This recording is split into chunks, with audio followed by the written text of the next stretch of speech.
E discutir, tirar dúvidas, né, sobre cada um deles. Então, vamos lá.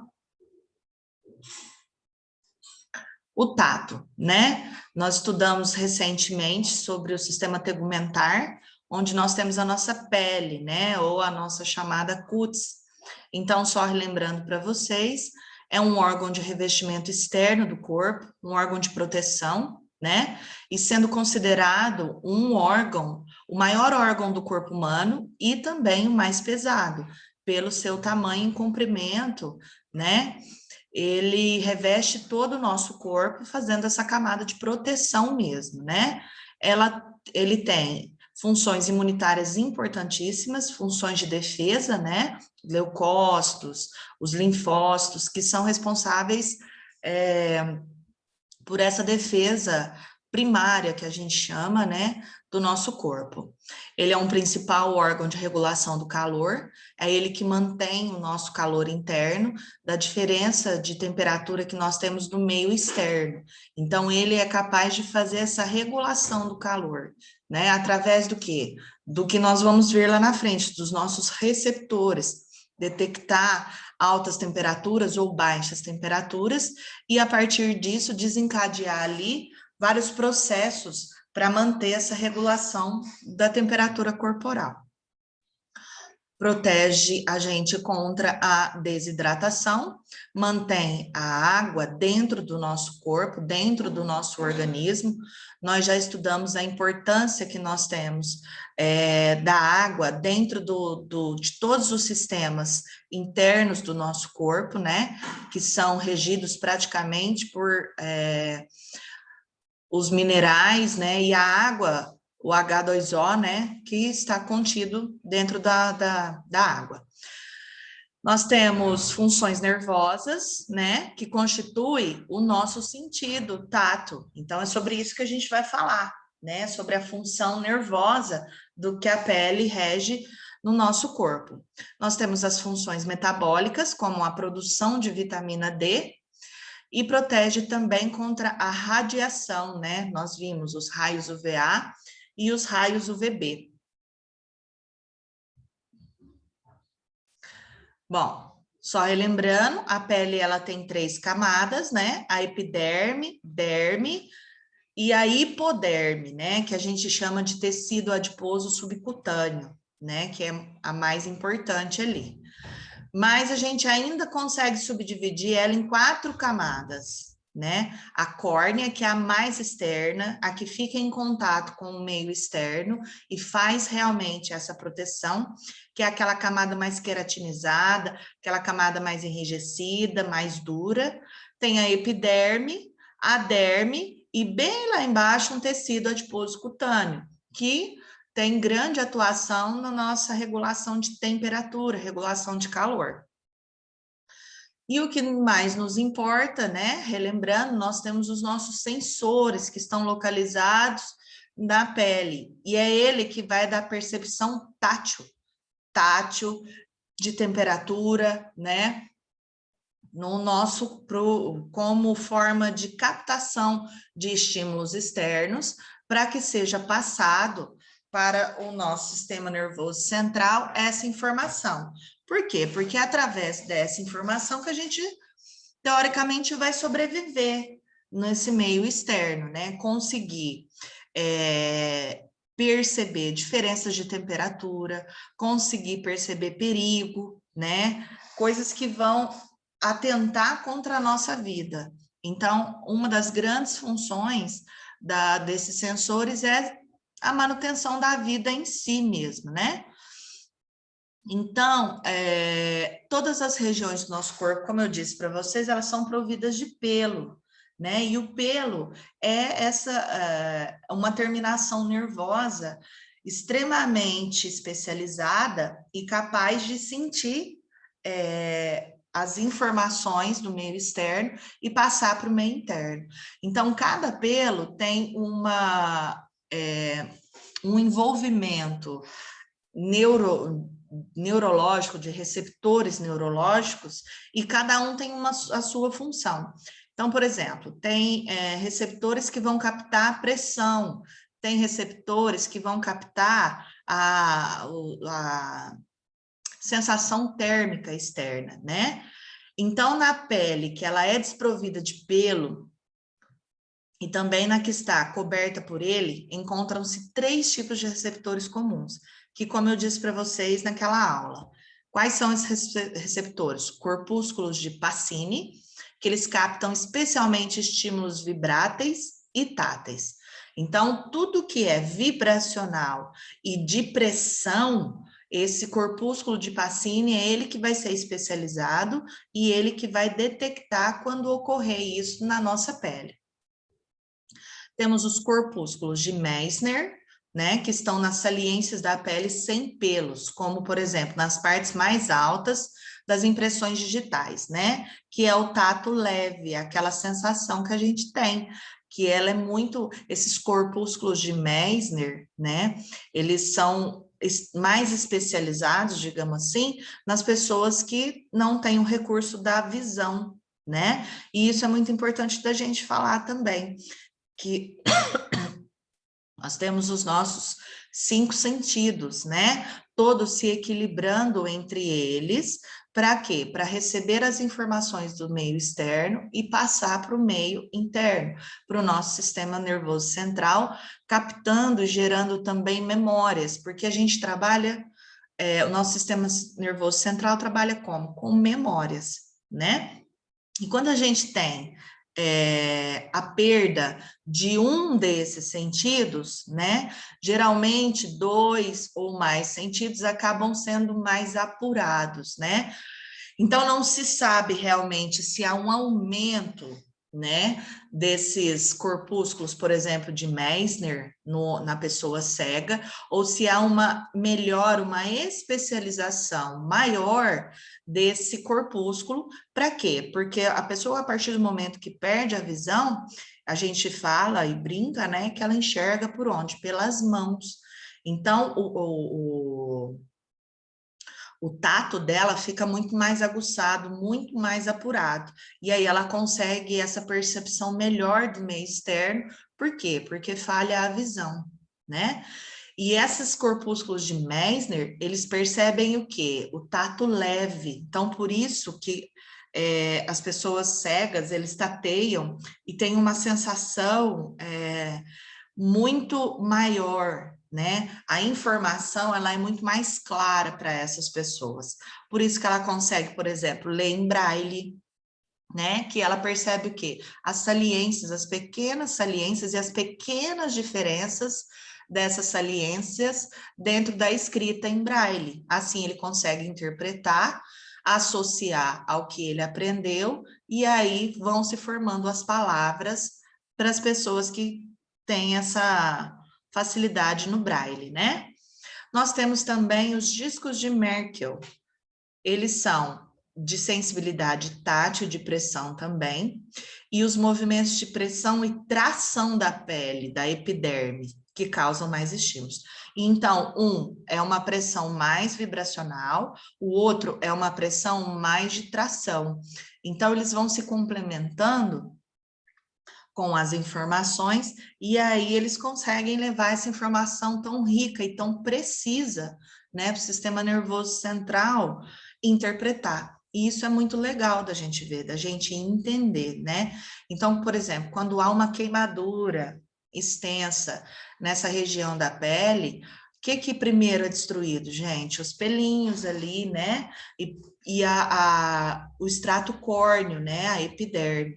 Então, a gente perde muito ali da sensibilidade, seja para temperatura, seja para pressão leve, para tração, né? Então, isso é muito interessante da gente saber que frente a uma temperatura, a uma queimadura, seja ela de primeiro, de segundo ou de terceiro grau, a gente vê que as lesões que causam. Então, por exemplo, uma queimadura de primeiro grau, ela vai ter umas lesões ali no pelo, vai queimar o pelo, vai queimar o extrato córneo, mas isso rapidamente vai ser regenerado. E as fontes nervosas que estão ligadas ali na base do pelo, né, na derme, elas vão ficar intactas. vão ficar desprovidas de algumas informações por um tempo, até o restabelecimento, o crescimento novamente do pelo, até o extrato córneo, né, for refeito, que em 4 semanas, lembra que a gente falou, tem essa troca, né, do sistema tegumentar do extrato córneo ali, então isso vai ser restabelecido. Agora, se é já uma queimadura de segundo e de terceiro grau, já há um comprometimento que dos receptores nervosos, do envolvimento do receptor nervoso na base do pelo. E aí sim, a gente pode ter uma perda parcial da sensibilidade ou perda total, né? Então, as pessoas que têm uma queimadura extensa no corpo de segundo, de terceiro grau, têm essa perda de sensibilidade. Não consegue também manter muitas vezes essa regulação de temperatura. Por quê? Porque é através desses receptores que a gente tem o estímulo de aumentar o calor interno ou diminuir, né, o calor interno através do suor. Então, isso é bem sério, né? Isso é muito trabalhado nas alas de queimados, né? Dentro dos hospitais, com a fisioterapia, né? E assim, as pessoas têm que começar a passar a conhecer o próprio corpo, porque como já não tem a recepção desse tipo de informação, já complica um pouco. Então, a pessoa que tem uma grande área extensa de queimadura no corpo, por exemplo, de terceiro grau, ela sempre, às vezes, está com frio, então, ou está com muita roupa, não percebe o calor, né? E pode desidratar. Então, tem que ter um certo cuidado maior com essas pessoas. E nós temos também todos, né? Os pelos, as terminações nervosas livres, que são sensíveis a estímulos mecânicos, térmicos e especialmente qual? Os dolorosos, que a gente chama que é esse que faz a manutenção da vida. A gente precisa ter esse estímulo doloroso para quê? Para que a gente possa se proteger de grandes perigos e atentados contra a nossa vida, né? Então, nós temos também uns conhecidos como bulbos terminais de Krause. São receptores térmicos, principalmente de frio, e situam-se nas regiões limítrofes da pele, como as membranas de mucosas, por exemplo, ao redor dos lábios e genitais, tá? Então, por isso que a gente sente bastante frio assim na boca, acaba tendo uma diminuição, né, da circulação dessa área, a gente fica com a boca roxa rapidamente quando a gente está sentindo o quê? Frio. E nós temos também aí, ó, outras estruturas, só lembrando, né, temos glândula sebácea, folículo piloso, glândula sudorípara, que também são responsáveis aí pela proteção, do nosso sistema de proteção. Então, aqui é um resuminho para vocês, né? Dos receptores que nós temos da superfície e o que elas percebem, né? Então, o Krause é frio, Ruffini é calor, Merkel é tato e pressão, Vater-Pacini, pressão, Meissner, tato e as terminações nervosas livres, dor. Isso eu já tinha passado para vocês. Então, esse é um dos sistemas que compõem o nosso sistema sensorial, que é o tato. Outro sistema importante, muito interessante, gente, que eu falo assim, que eu admiro demais o corpo humano, já falei isso para vocês, eu acho extremamente interessante, assim, mas a visão é um dos que mais me intrigam, e eu acho muito legal. É um sistema sensorial que nos dá a noção do mundo, né? Noção do que nós temos em volta da gente. Então, a visão, né? No escuro é muito difícil e às vezes até mesmo impossível de ver alguma coisa. É a luz sempre que estimula o tecido nervoso de nossos olhos e nos permite distinguir a forma, o tamanho, a cor, o movimento, a distância entre as coisas e etc. Como eu disse para vocês, a visão é o que nos dá a percepção do mundo. Ao contrário do cérebro humano, nossos olhos não são particularmente bem desenvolvidos quando eles são comparados com os de outros animais. Muitos animais podem ver muito melhor no escuro, como o gavião. Então, nós temos comparado a outros sistemas, né, do nosso reino animal, muitas vantagens no ser humano, né? Só que, engraçado, uma das vantagens que nós não temos é o olho humano. Ele tem uma capacidade de percepção, o olho humano, muito menor do que muitos animais, é o que diz. Por exemplo, a coruja enxerga à noite, o gavião enxerga à noite, e a posição dos olhos, nós vamos ver lá para frente, muitas das vezes faz uma proteção para o animal muito melhor do que a gente. Então, por exemplo, o gavião, ele tem os olhos localizados nas laterais. Por quê? Porque ele consegue ter uma visão tanto da frente, quanto da lateral, quanto das costas. Dessa forma, protege ele contra predadores. Nós já não temos. O nosso, ele é direcionado somente para frente. Nós temos que mobilizar a nossa cabeça para poder ter uma percepção maior. Lógico, nós temos a nossa chamada visão periférica, sim, mas não é tão aguçada, né, e desenvolvida quanto os animais. Então, ó, eles são capazes de descobrir um mini rato escondido na grama enquanto estão voando muito alto. Vocês têm noção disso? Às vezes a distância que ele consegue perceber um animal é de muito longe. E aí a gente vê que os nossos olhos realmente não são tão especializados quanto o dos animais.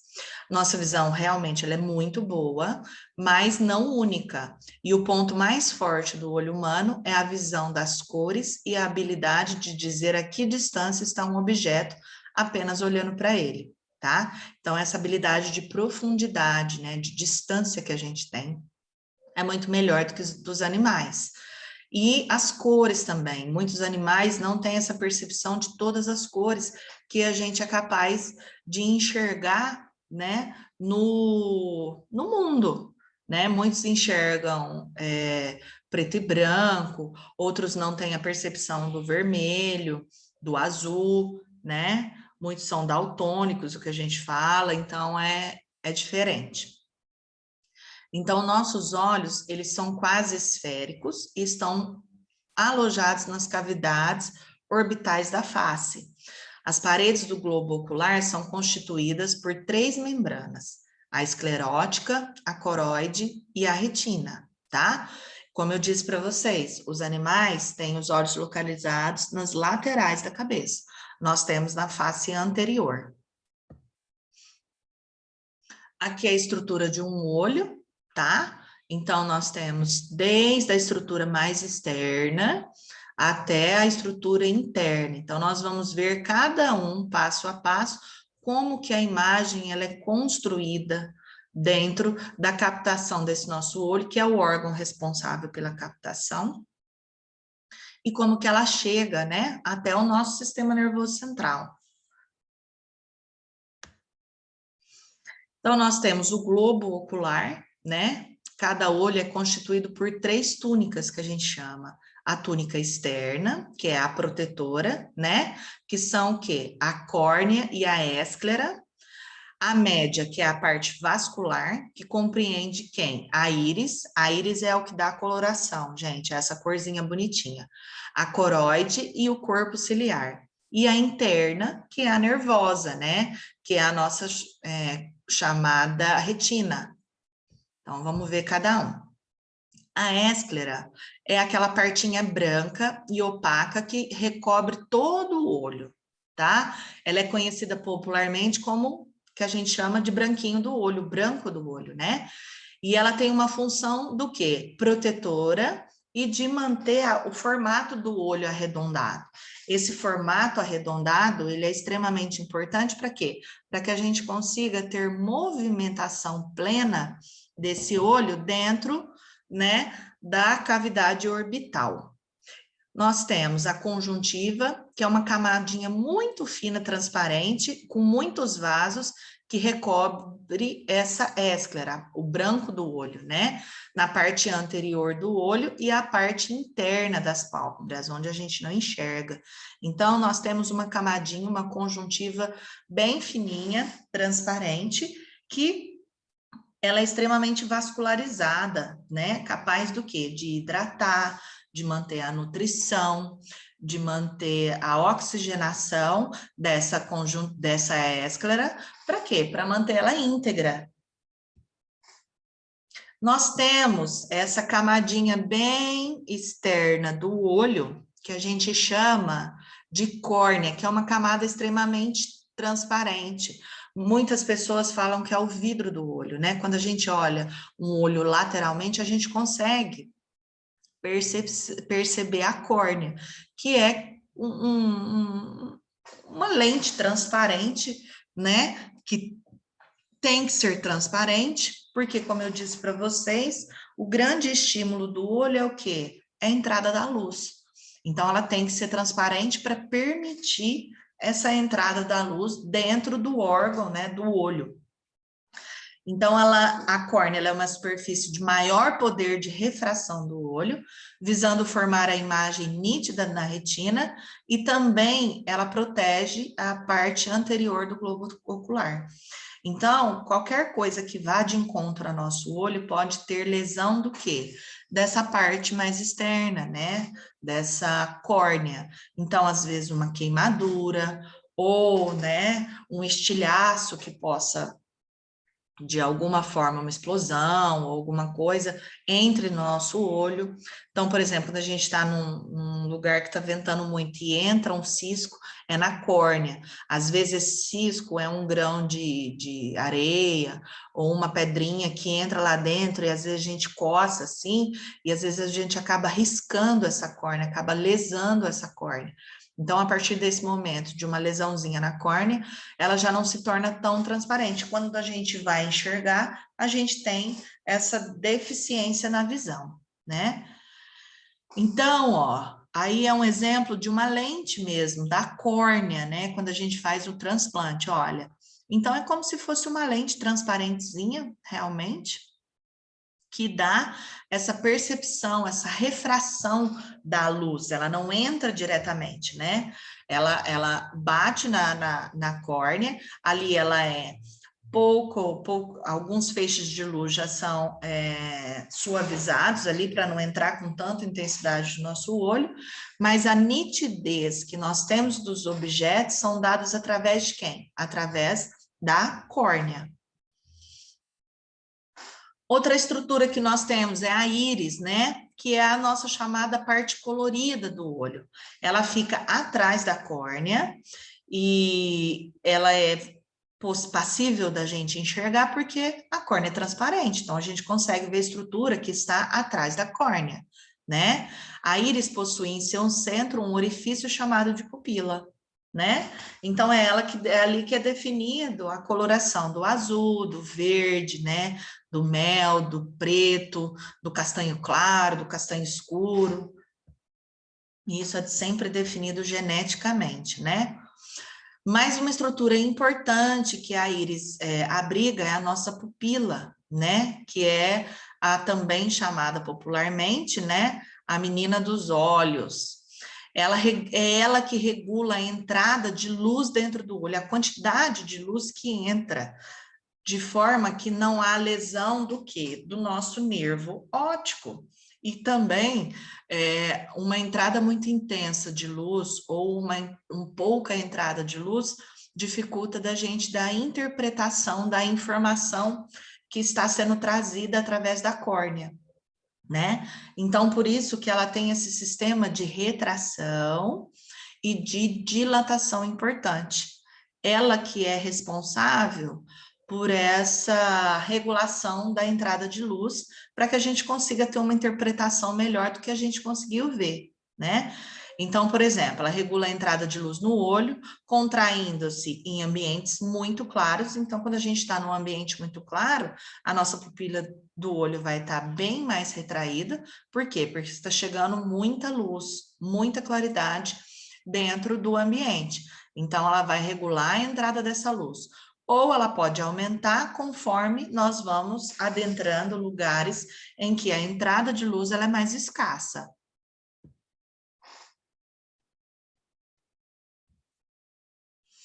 Então, a parte mais interna, vamos lá. Nós temos a estrutura conhecida como coroide, ela é formada por vasos sanguíneos e responsável por parte da nutrição do olho, né? Por parte da nutrição da retina ali. Nós temos também o corpo ciliar, que é onde se forma... Ó, pessoal, eu gostaria que vocês prestassem atenção. Então, nós temos o cristalino aqui, né? Que é a lente que vai fazer a interpretação da informação que chega através da córnea e da regulação da pupila. Então, a informação chega na córnea, ali ela já sofre um processo de reconhecimento, a pupila regula a entrada de luz, e aí sim, a imagem ela é projetada onde? No cristalino. E é muito engraçado que o cristalino, ele reflete essa imagem para dentro da estrutura do olho invertida. Então, a gente enxerga invertido. E é aqui, ó, nessa estrutura conhecida como humor vítreo e em cima um humor aquoso, que é como se fosse, sabe um copo de água que quando ele está cheio, a gente coloca um canudo e aí o canudo ele parece que está meio quebrado, reflete a luz de forma diferente, mas a imagem passa, é o que acontece aí. Então, é como se o nosso olho fosse preenchido de água, realmente. Uma parte mais aquosa e uma parte mais líquida, outra mais aquosa, tá? Então, é ali também que vai ser processado a informação. E é através da informação recebida pelo cristalino, refletida no humor vítreo e no humor aquoso, que vai sair até a nossa parte nervosa, que é o nosso nervo óptico, certo? Então, nós temos aqui o corpo ciliar, que é uma outra estrutura que auxilia o cristalino também, a pupila, e é ele que forma, o que eu disse para vocês, o humor aquoso, que preenche a parte anterior do olho. Possui músculo ciliar que sustenta o cristalino no lugar e altera a forma deste, faz acomodação. Então, é o corpo ciliar que quando a gente olha numa imagem e está desfocada, é ele que vai fazer as suas contrações, ajustar o cristalino para que a gente possa ver a forma do objeto com maior nitidez.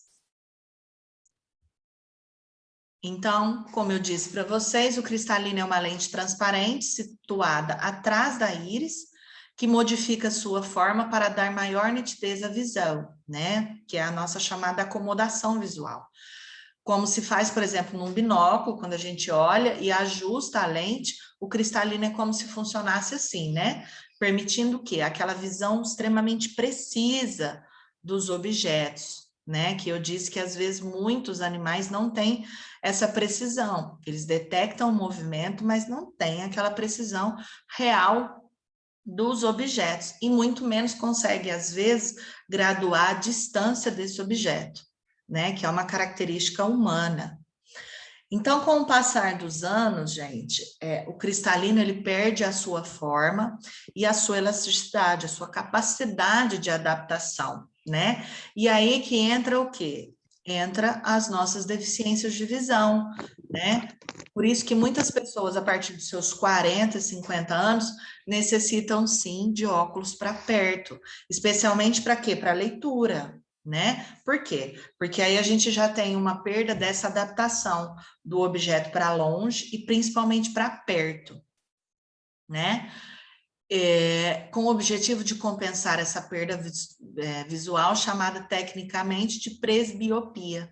Então, a presbiopia é aquela incapacidade de leitura de perto, né? De identificação dos objetos de perto. A perda da transparência pode ocorrer também, que é a opacificação do cristalino. Ela é frequente também em pessoas idosas, né? Ela é chamada de quê? De catarata. Então, é como se a pessoa desenvolvesse uma membraninha nesse cristalino esbranquiçada. Então, a pessoa ela vai perdendo um pouco a capacidade, assim, de enxergar com clareza. Então, ela acaba enxergando, vendo as formas da pessoa, mas ela não consegue, por exemplo, identificar o olho, a boca. Então, a face da pessoa, ela sabe que tem uma pessoa ali, né? Ela sabe, às vezes, quem é, porque nós temos uns outros sentidos que vai fazer essa identificação, mas às vezes ela não consegue ter essa percepção mais nítida, né?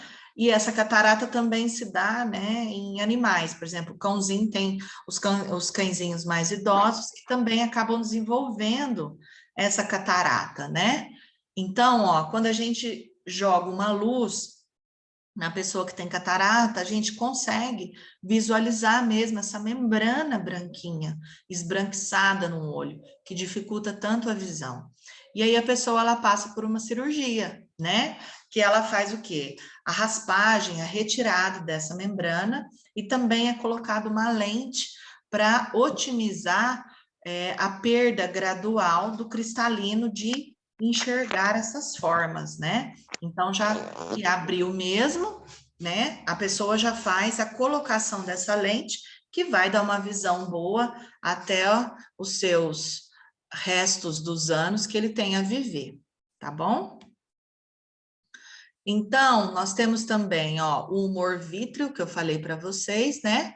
Que ela é uma substância já mais gelatinosa, mais aquosa, que preenche toda a cavidade posterior. Então, nós temos a cavidade anterior, preenchido com o humor aquoso, que é mais líquido, e o humor vítreo, que é mais gelatinoso. E eles também são capazes de interpretação, de reflexão, que a gente chama, da imagem, né? O vítreo mantém a forma do olho, então é ele que mantém a estrutura do olho redondinha, né? Aí vem o branquinho do olho lá, né? E faz a proteção, mas quem mantém o formato arredondado, porque se a gente retirar isso, o olho é oco, né? E precisa ser oco para quê? Para que a imagem entre e seja refletida, mas ela não pode ficar ali sem nenhum preenchimento, então é preenchido do humor vítreo e o humor aquoso, que, como eu disse, auxiliam na interpretação, né, dessa imagem. A gente consegue perceber aí. E aí, nós temos umas camadas no olho que também são responsáveis pela captação, interpretação da imagem e a passagem dela para o nosso nervo óptico, que aí do nervo óptico ele vai ser levado diretamente para o nosso sistema nervoso central, que é a nossa chamada retina, né? Ela é a camada mais interna do olho, que fica em contato com o humor vítreo, o humor aquoso, formada por receptores especiais sensíveis à luz, né? Então, é eles que vão dar a possibilidade da retina ter a interpretação dessa informação que entrou.